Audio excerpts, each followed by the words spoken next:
রাতে বৃষ্টি হয়ে গেলে খুবই খারাপ অবস্থা ভাই। দোকানপাট সবাই বন্ধ। কিন্তু কী করবো আমরা মধ্যশ্রেণীর মানুষ, কী অবস্থায় চলবো তা ভাবাই একটু খুবই খারাপ ভাই। একটা দেশের সবে লাগাতার একটা সাগর হয়ে গেছে ভাই, পুরো ঢাকা শহর সাগর। তা করার তো কিছু নাই, আমরা যে কী বলবো, আছি খুবই খারাপ অবস্থা আছি ভাই। একটা ছোটোখাটো চাকরি করি, এখন গাড়ি বাড়ি করতে পারতেছি না এই পানির জন্য। আমাদের গলি পুরে ডুবা, এখন জাম্মু মেডিকেলে রাস্তাঘাট খুবই খারাপ ভাই। কী করবো এখন এই টেনশনে ভাবতেছি ভাই। অনেক তো রাস্তা থেকে যে রাস্তা বের হয় ভাই খুবই বিপদ। নালামালা করেন যে খোলা, মানুষ পড়ে যাচ্ছে নাকি তা তো বুঝতে পারতেছি না ভাই।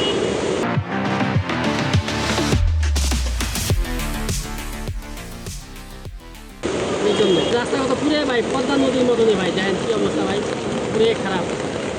পদ্মা নদীর মতন হয়ে গেছে। লাগে মিনি কক্সবাজার এরকম অবস্থা।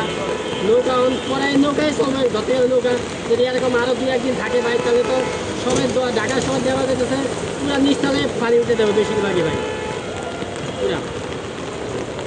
তো ভাই করারই তো উচিত। দেখেন এই যে কী অবস্থা ভাই, পুরা নষ্ট হয়ে পড়ে আছে ভাই।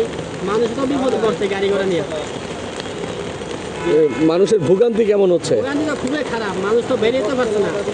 ভোগান্তি তো অনেক ভোগান্তি হয়েছে, আমি কি বলবো আর ভাই, এটা তো সবাই দেখতে আছে।